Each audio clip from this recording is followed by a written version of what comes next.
So this is my hotel in Los Angeles, California right now, where I'm stationed for work. And people, I'm gonna flip the camera around, people always ask me, Alec, how do you get to work and travel to all these cool places and get paid to do it? And my answer, if you want a job like this, is to do work for free. And I don't mean take an internship or anything, I mean make stuff for free. Because when you make stuff for free, you can fail. And failing is the first part of succeeding. The way I got started, for instance, is I made a lot of terrible videos. Arguably, I still make a lot of terrible videos, but I spent my free time making really rubbish videos because I wanted to make good videos. In fact, I wanted to make a living making videos and telling stories. So I took all my free time and started making videos for free. That didn't make me any money, didn't get any audience, nothing. I did it over and over and over again until I started to slightly improve.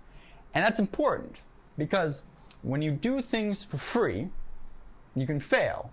And when the only person you're failing is yourself, there's no one to stop you. There's no one to tell you no. Walt Disney was fired from my hometown newspaper.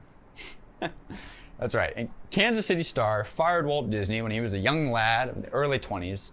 They told him, Walt, you have no imagination and no good ideas. You're out of here. And they kicked him right out the door. So what did Walt Disney do? Did he stop? No, he went and kept making little drawings, kept making cartoons. Making Mickey Mouse, starting the Laugh Factory, moving to Los Angeles, and the rest is history. My point is, Walt was willing to keep making stuff for free and fail because all he was failing in the end was himself. And this is a powerful tool if you can do it, because a lot of your peers starting out in any creative endeavor don't like that feeling. It's very hard to make things day after day that nobody watches or it's not making you any money and you have to spend time and energy doing day after day. Most people aren't going to do it.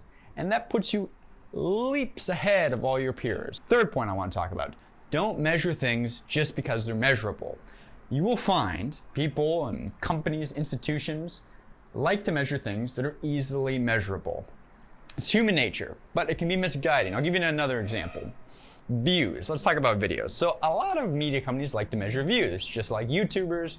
Views. Because you get a lot of views, you can turn to the advertisers and say, hey, look at all these views we get. Look at our audience. Look at our readership. This is why you should pay us the big bucks. And the advertisers go like, you're right. You deserve millions of dollars. But this is of no help to you starting out. Just because you can measure something doesn't mean you should measure it. Often, what's more beneficial is to measure the things that are hard to measure. One, because other people aren't paying attention to it. And two, it can actually tell you what you want to learn.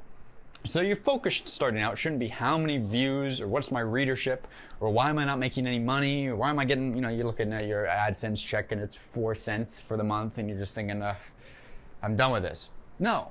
Measure, am I getting more persuasive with each article I write? Is my narrative storytelling ability getting better each time I tell the story? Am I getting funnier in print? These things are much harder to measure, but are much more beneficial when you're starting to learn any sort of creative endeavor. And you'll get an intuitive feel for it the more you keep going. And once again, this will put you far ahead of other people that are measuring things just because they're easy to measure, like views or audience.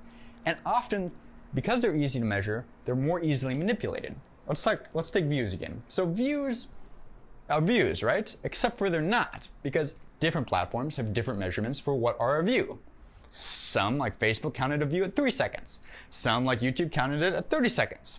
Television counts it at a different time. All this means is that it's arbitrary. You're measuring something that you don't have control of. So pick the measurements that you want to measure that'll be most advantageous for you. And when you're starting out, how much money you're getting from Google doesn't matter. How many readers are reading your essay about your time in Santa Fe, New Mexico? That doesn't matter. What matters is if you can tell a funny anecdote about wandering the downtown of, Colorado Springs and realizing, whoa, I couldn't buy any weed in Colorado Springs because this town is so Christian-like that they're the one town in Colorado that's banned it. That's an interesting story. How do I know this? I don't smoke weed, but I've been to Colorado Springs a lot of times and I found it interesting. Interesting anecdote. Point is, those are the things you should focus on. Make things for free, because when you make things for free, you can fail. And when you can fail for just yourself, that means you can keep going and there's no one to stop you.